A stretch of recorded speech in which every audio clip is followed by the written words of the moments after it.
Hey guys, so WWE Backlash happened tonight. It was the first brand-specific pay-per-view since the draft a couple months ago for WWE, and this was a SmackDown exclusive event. And I'm going to break it down match by match, so let's do it. On the kickoff show, first match was Apollo Crews versus Baron Corbin. It seems like just a way for SmackDown to get these two wrestlers some TV time, get them wrestling, and it was a really solid match with no build-up at all except for a brief backstage segment. Crews and Corbin delivered a very entertaining match with some solid ring action, and in the end, Corbin got the win, which was pretty much expected, but it was a great way to get these two guys some exposure regardless. And it's going to be interesting to see if WWE wants to continue this rivalry, because it looked like Corbin and Kalisto had a feud, but that was just dropped out of nowhere. So Apollo Crews isn't really doing anything right now, so maybe a good idea to have these two battle it out. After that, the official Backlash card started, and it was starting with the six-pack Women's Championship Elimination match. Becky Lynch versus Natalya versus Naomi versus Alexa Bliss versus Carmella versus Nikki Bella. And this was a fun match. Great way to open up the show. Some solid ring action. There were some spots that didn't really make sense, such as certain wrestlers breaking up submissions when it was an elimination style match, so you'd think that they just let the submission keep happening, but they were breaking it up for some reason. Didn't really get why they did that, but it was still a fun match regardless, and in the end, Becky Lynch won the first ever SmackDown Women's Championship. I think she deserves it. Clearly a crowd favorite and one of the best in-ring talents that WWE has right now, so making her the first ever SmackDown Women's Champion is a great idea in my opinion. And this also allows for at least two women's division rivalries. You got Nikki Bella taking on Carmella, and Becky Lynch is obviously going to be challenged by somebody. So probably might be Natalya, because I don't really think they ever settled their feud. So this would be a great way to restart that rivalry, and they should have some good in-ring matches with each other. Following that was the last chance match for the Tag Team Championships, where the winner of this match would face Heath Slater and Rhino in the Tag Team Championship Finals later that night. It was the Usos taking on the Hype Brothers. Now this happened because American Alpha was hurt by the Usos during their heel turn on SmackDown this past week. Okay match, pretty good, nothing too special, just enough action I guess to keep you interested. And in the end, the Usos expectedly won. They are full-fledged heels now. No longer doing the haka, no longer wearing colorful face paint. They came out in like black and white and was basically acting like total heels, which was refreshing. I like that the Usos are embracing this heel role and are full-fledged heels. And it should be interesting to see how these heel Usos affect the tag team division going forward. But they did pick up the win over the Hype Brothers. And as for the Hype Brothers, I have no idea what WWE's going to do with them.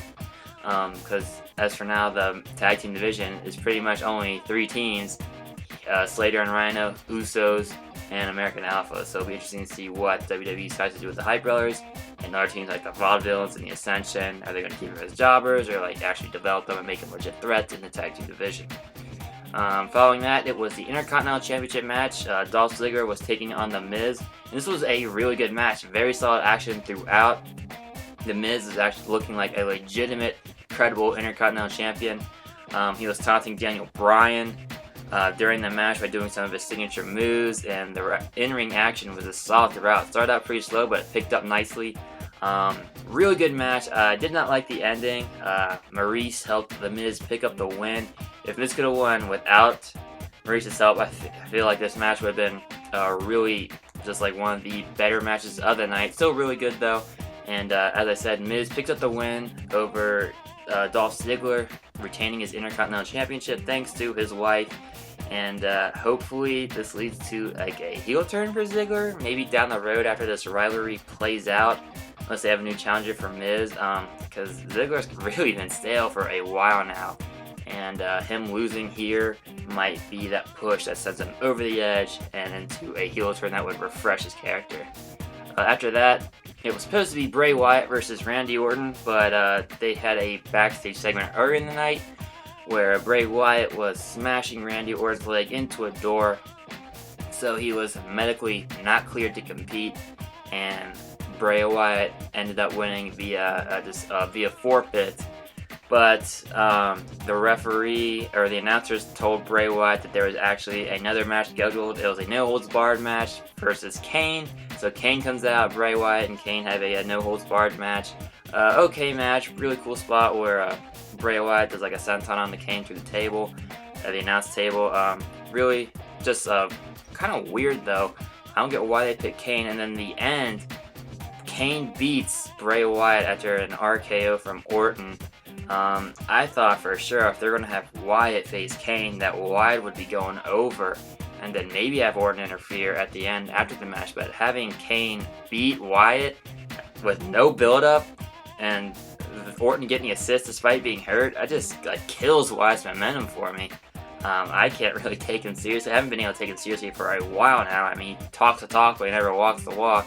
And then just having Kane beat him with an assist from an injured Orton just boggles me. Like, I don't get why WWE made that decision, but if going forward, I'm going to guess that Bray Wyatt is ultimately going to win this rivalry with Randy Orton, but I would have much rather seen him go over Kane here.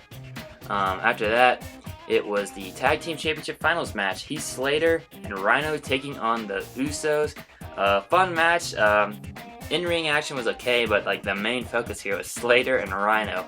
Slater has gotten himself over with the crowd immensely since the brand split, embracing this free agent gimmick, and it's worked.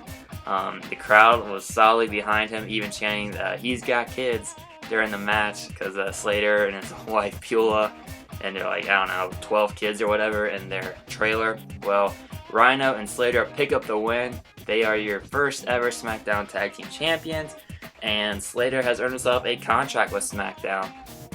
So it will be interesting to see if Slater and the WWE keep this momentum going, because, I mean, the whole basis of Slater getting over was him trying to earn a contract. So now that he has one, what's he going to do going forward?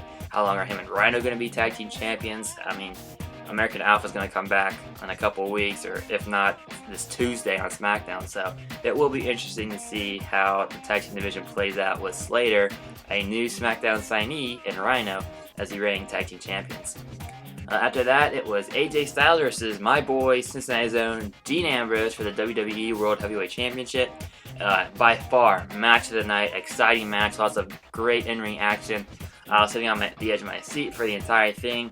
Great contest. Ton of cool spots. They battled in the ring, outside the ring, in the crowd for a little bit. I really thought this could have gone either way. I had no idea who was going to win. I had a feeling that it was going to be Styles, though, based on the way WWE has been building him up ever since he debuted, and it kind of made sense. And in the end, Styles did, in fact, win. The referee got knocked into, so Styles hits a low blow on Dean Ambrose, and then hits a Styles Clash, pins him for the win. Bummed that my boy didn't retain his title tonight, but, you know, I'm an AJ Styles fan, too, so can't be too disappointed. I am glad to see AJ Styles with the WWE World Heavyweight Championship, and the fact that there was a dirty ending means that this rivalry is definitely going to continue. The past 2 weeks, these two have been pretty entertaining in their confrontations with each other, so giving this a longer build I think would make for great television on SmackDown, and it will be interesting to see Ambrose in chase mode now.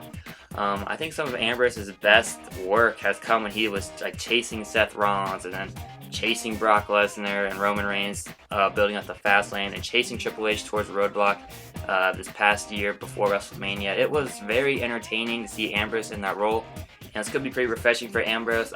Maybe he can drop some of the quirky, humorous stuff and go for the more serious John Moxley kind of stuff that got him over in CZW, and stuff that made him that put him on the map before he ever got to WWE. So maybe this could be a good thing that my boy Dean lost the title. Not happy he lost it, but at the same time, it could be a blessing in disguise. You never know. And yeah, overall, Backlash, very good show. Solid show. I highly recommend watching it. Good in-ring action throughout. And yeah, 2 new champions crowned, and 1 retains. And AJ Styles, or 3 new champions crowned, 1 retains. AJ Styles is your new WWE World Heavyweight Champion. Goes from TNA to Japan, a brief stop in ROH, and then WWE debuts at the Royal Rumble. He's now on top of the mountain in WWE, the WWE World Heavyweight Champion. So if you're a big AJ Styles fan, Definitely watch it just to see him win the title. Real cool moment. And yeah, that's all I got for you. So if you liked this video, feel free to give it a like, leave a comment, and subscribe to my channel by clicking the button on screen or by going down below, clicking subscribe that way. Follow me on Twitter at Cincy Fan Zone. I live tweet during various sporting events and wrestling events like I did Backlash. And check out my website, cincyfanzone.blogspot.com. I have every video on my YouTube channel over there, and I write weekly blog posts for it. And I post pictures, autographed bobbleheads, and a whole lot more. And as always, guys, thanks for watching.